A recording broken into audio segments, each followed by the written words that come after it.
para o cargo de presidente da República, teremos o segundo turno entre Jair Bolsonaro, do PL, e Luiz Inácio Lula da Silva, do PT. Esse segundo turno será realizado no dia 30 de outubro. E olha só, esses novos gestores públicos terão alguns desafios pela frente. No estúdio, a gente recebe agora o cientista político Leandro Silva, que vai nos ajudar a entender quais são esses desafios e o que poderá ser feito por esses gestores. Leandro, muito obrigado pela presença e bom dia. Bom dia, eu que agradeço o convite. Leandro, a gente viu aí a reportagem, né, mostrando a reeleição do Zema. O Zema vai então para o segundo mandato. Ele disse em coletiva de imprensa que pretende fazer um mandato melhor do que o passado. Para o Zema agora reeleito, quais os desafios que ele tem pela frente? É manter a gestão ou transformar a gestão? É uma situação muito complicada que o Zema tem, porque ele, forçosamente, qualquer coisa que ele fizer vai ser melhor do que a primeira gestão dele, porque entrou um cara muito cru. Uma coisa é uma visão empresarial, tentar ser aplicado num cargo público, numa gestão pública, é meio complicado. E tivemos também a questão da pandemia, que é muito complicado você fazer qualquer correlação comparativa de gestões, porque nós tivemos uma guerra. Eu sempre falo isso muito abertamente, não tivemos um tiro sequer, mas a questão da morte, da epidemia, isso gerou um rebuliço econômico muito ruim. E isso gerou para o Zema, no primeiro mandato, uma situação muito frágil.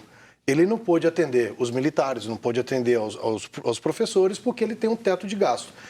Mas, neste momento, ele tem que provar que é a possibilidade de você fazer uma gestão empresarial, respeitando a questão do teto de gasto, mas o mais importante, entregando para a sociedade. E essa é a grande sinuca que o Zema está nesse momento, porque ele tem que provar que isso é verdade. Se não conseguir provar essa realidade, a gente pode voltar para aqueles modelos políticos mais tradicionais, que é o que basicamente os eleitores estão dizendo que não querem. Entendi. E no primeiro mandato, o Zema ele conversava diretamente com o governo federal.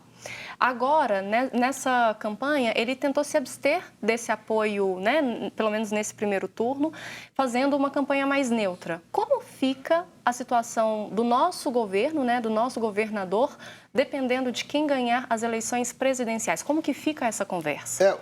Hoje, né, mais do que nunca, se provou que a decisão do Zema foi extremamente estratégica e correta, porque ele não foi eleito apenas pelos votos do Bolsonaro e muito menos apenas pelo voto do Lula. Ele conseguiu juntar esses dois votos e colocar para cima no primeiro turno. E era uma coisa que eu estava falando isso já há mais de meses, ou seja, no dia 22 de agosto eu coloquei num vídeo escondidozinho no YouTube que eu falei, Zema vai em primeiro e Bolsonaro e Lula vai para o segundo. Então todo mundo falando, não, vai. Neste momento, eleito, ele muda de posição. Porque ao longo da eleição, ele foi categoricamente, ele foi enfático em dizer que ele não queria o apoio do PT, que ele discordava da maneira que o PT fazia gestão. Então, ontem, o próprio comitê do Bolsonaro já entrou em contato com o Zema e eu acredito que muito cedo nós vamos ter uma sinalização do governo Zema em pró do Jair Bolsonaro. Leandro, você entrou no assunto dos representantes da presidência, né? A gente foi para o segundo turno, o Lula à frente da votação, né? Com resultado maior do que o de Jair Bolsonaro. Como que você enfrenta que será esse segundo turno? Será uma votação também polarizada, com bastante violência? Como é que você faz esse cenário dessa eleição para o segundo turno de presidente da República? Infelizmente, nós tivemos um Cruzeiro e Atlético, né? Eu falo isso, para mim, o pior que aconteceu na eleição. Eu falei isso ontem na rádio, eu falei assim, me diga qual é a proposta do seu candidato, ninguém sabe responder. O voto foi muito mais por questões emocionais, ideológicas, do que necessariamente de proposta de governo. Nós teremos um segundo turno muito pesado, muito pesado. E isso é importante a gente reforçar que essa violência, ela vem dos dois lados, ela nunca foi apenas de um dos lados. E, infelizmente, uma parte da imprensa fomentou essa violência. Ao invés de dizer e trazer, olha, gente, vamos parar, tá na hora de escutarmos propostas. Por exemplo, aquele último debate na Rede Globo foi, desculpa, ridículo. Aquilo ali foi um show de horrores. E isso aparentemente vai continuar, porque a gente não vê, nem por parte do Bolsonaro e muito menos por parte do Lula também, uma sinalização que eles vão fazer uma eleição, um segundo turno mais propositivo. Inevitavelmente nós vamos ter aí uma guerra de ataques, aquela questão toda. E neste momento, o que a gente precifica em termos de análise é que o Bolsonaro sai muito mais vencedor no primeiro turno do que necessariamente o Lula. Porque nós tivemos vários modelos de pesquisa dizendo que o Lula ganharia no primeiro turno, e não ganhou. Nunca teve aquele número que aparentemente tinha. E nós tivemos um candidato que estava no segundo lugar, que todo mundo precificava com 33%, o cara chegou a 45%, 44%. Isso dá mais robustez no segundo turno. Então, ontem eu escutei os dois candidatos dizendo, e nenhum deles sinalizou que seria um segundo turno de proposições. Aparentemente vai voltar de novo aquela guerra que nós tivemos no primeiro turno. Essa polarização, né, que já nos acompanha aí nos últimos anos. Infelizmente. Infelizmente. Infelizmente. Trazendo, então, né, para as necessidades do povo, o que o povo clama? Qual ou quais seriam os principais desafios do novo presidente, né? Se Jair Bolsonaro se mantiver na presidência, quais os desafios na esfera econômica, social, segurança pública? E se o ex-presidente Luiz Inácio Lula da Silva, né, conseguir a presidência, conseguir chegar novamente à presidência, quais seriam esses desafios? Nós temos um desafio econômico gigante, tá? Independentemente de quem quer que seja eleito, e isso é uma coisa que infelizmente muito pouco se discutiu neste ano no Brasil, de que nós teremos mais ou menos 2, 3 anos de crise econômica mundial. Então nós não estamos... Belo Horizonte não está separado do que acontece na Rússia, no mundo, aquela questão toda. E então nós precisamos, de fato, de ter um governo que olhe com carinho os efeitos nefastos que econômicos podem acontecer. Nós temos uma inflação, vocês são mais novinhos do que eu, né? Vocês não viveram inflação como eu vivi quando era criança, né? E isso é uma questão que terrivelmente acaba com o dinheiro em casa. O brasileiro está precisando agora acostumar em viver com uma questão do preço. Era X nesse mês, no mês que vem já não é mais esse X. Então, eu tenho muito receio, é por isso que eu gostaria muito, nesse momento, de termos um segundo turno mais propositivo, das pessoas dizerem, vai ser assim que o Brasil vai enfrentar a economia, essa crise econômica, que está tendo uma crise econômica. Mas, de todo modo, estrategicamente, eu vejo um cenário pior para o Lula, caso ele seja eleito, do que para o Jair Bolsonaro. Até para vocês entenderem o porquê.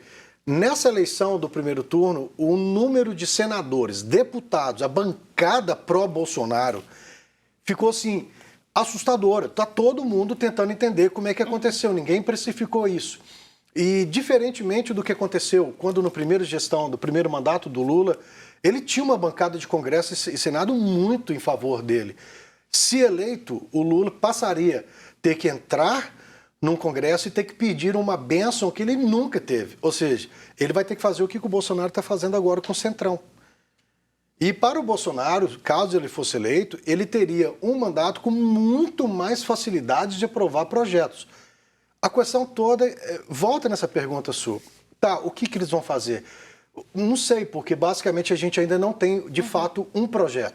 A gente tem uma carta de intenção do PT, a gente tem mais ou menos o Bolsonaro dizendo que ele vai continuar fazendo o que ele vem fazendo, de diminuir preço, aquela questão toda, mas a gente não tem efetivamente alguém que diga, gente, nos próximos 3, 4 anos, essa é a minha fórmula. Essa é a fórmula do meu sucesso para a gente tirar o Brasil de um país do futuro, né? Para quem gosta de um rock and roll, a Legião Urbana cantava sempre, o Brasil vai ser o país do futuro. Gente, tem 35 anos que eu escuto isso. E o Brasil não se torna esse país do futuro. Mas é porque nós ainda estamos votando em outras coisas do que necessariamente um modelo de proposta econômico-social.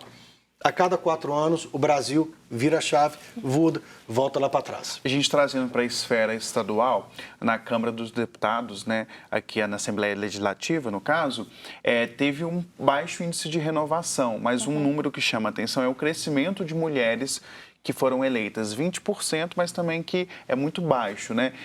Como que você avalia esse novo cenário da Assembleia Legislativa de Minas Gerais? É muito interessante esse tipo de renovação. Eu venho meio que batendo nessa tecla já tem um tempo, de que nós estamos tendo um amadurecimento por parte dos eleitores. E ninguém está prestando atenção nisso. Quando a pessoa fala, o Lula ganha, né, o primeiro turno, sai à frente, mas o Calil não ganhou. Mas por que uma Duda Salabert entra em terceiro colocada, ela é eleita, quando a maioria das pessoas que estão sendo eleitas são pró-Bolsonaro? Nós temos o mineiro, está muito mineiro, né? Ele está bem quietinho e não está dando as intenções de voto. Mas é importante esse amadurecimento porque a gente passa a ter uma diversidade dentro da Assembleia, é muito importante. Você passa a ter vozes diferentes. E essas vozes diferentes alertam para o governo de dizer, é para isso que nós precisamos, é isso que o seu eleitor quer. E é o que você falou, né, Leandro? É difícil para o novo governo conseguir se situar diante desse novo cenário, né? Porque é um cenário realmente inesperado, é um cenário de muitas controvérsias, né? Como você disse. Elege, por exemplo, alguém que é de esquerda para o âmbito ali estadual, municipal, estadual, mas não elege para o âmbito estadual no sentido de governo. Então, assim, é um grande desafio tentar conversar com todo mundo agora, né? Uma coisa que é importante a gente entender, acabou aquela política do cabresto. Isso Sim. É maravilhoso. Que chegava um grande político e dizia, esse aqui é meu candidato, todo mundo votava nele. E é importante os políticos, eu acredito que o recado está sendo muito bem dado. Estamos vigiando, estamos olhando e se a gente não gostar, nós te tiramos. Mas se eu gostar do que você fizer, nós te mantemos. Em compensação, a gente passa a ter uma sinalização por exemplo, as mulheres querem ser mais escutadas, Sim. não ouvidas. Elas querem ter sua posição mais ao sol para ter projetos políticos, ambições políticas em prol da mulher. Isso é importante. E as crianças não dão voto, mas você tem famílias mostrando o que elas querem e o que elas não querem. Uhum. E eu vou usar um termo aqui, eu peço até uma desculpa. Burro é o político que não escuta a voz da sociedade. Porque não adianta você querer dizer, eu quero fazer tal coisa, se a sociedade está dizendo que não quer isso. Uma das questões que eu vejo muito em termos de número é que corrupção, algo que o brasileiro não quer mais. Acredita aquela coisa que nós tivemos de anos vindouros, de políticos que se enriqueceram com a política, de ver o que está sendo feito, está sendo sinalizado tanto para o Lula quanto para o próprio Jair Bolsonaro. Então, é uma questão que eles vão ter que mostrar, é uma questão que nós queremos de dizer que o dinheiro é nosso, queremos que esse dinheiro seja respeitado, mas mais importante, a gente quer um investimento em prol nosso, da sociedade. Isso é maravilhoso. Eu acredito que o que nós estamos vendo aqui talvez seja um amadurecimento que não aconteceu em 500 anos da história do Brasil. Leandro, esse é um bate-papo para virar o dia, né? Sim. Falar de política, análise, né, do cenário. A gente agradece a sua participação, Leandro. E quem quiser continuar essa conversa com você, Sim. esse bate-papo, pode seguir nas redes sociais também, né? Pode seguir. Eu estou com um canal no YouTube, também no Instagram. Um prazer. É claro que não posso responder todos, mas eu estou lá para apontar a verdade. É Prof. Leandro Silva. Isso, Prof. Leandro C.D. Silva. Já está ali na tela também. Quem quiser, então, acompanhar o professor Leandro. Mais uma vez, muito obrigada, viu, Leandro? E que as pessoas sejam mais politizadas, né? Elas se interessem mais por esse assunto e não apenas de 4 em 4 anos ou de 2 em 2 anos, né, em relação às eleições municipais. Então, que a gente realmente olhe com mais carinho para essa parte que é tão intrínseca da nossa vida em sociedade, que é a democracia. Com certeza. Muito e sempre lembrar o seguinte, né, gente? O seu voto hoje reflete 4 anos na sua vida. Se nós tomarmos uma decisão errada aqui agora, não adianta ficar esperando daqui a 1, 2, 3 anos. Nós vamos ter que esperar daqui a 4 anos. Pensar isso com muita calma. Importante. Obrigado, viu, Leandro? Eu que agradeço.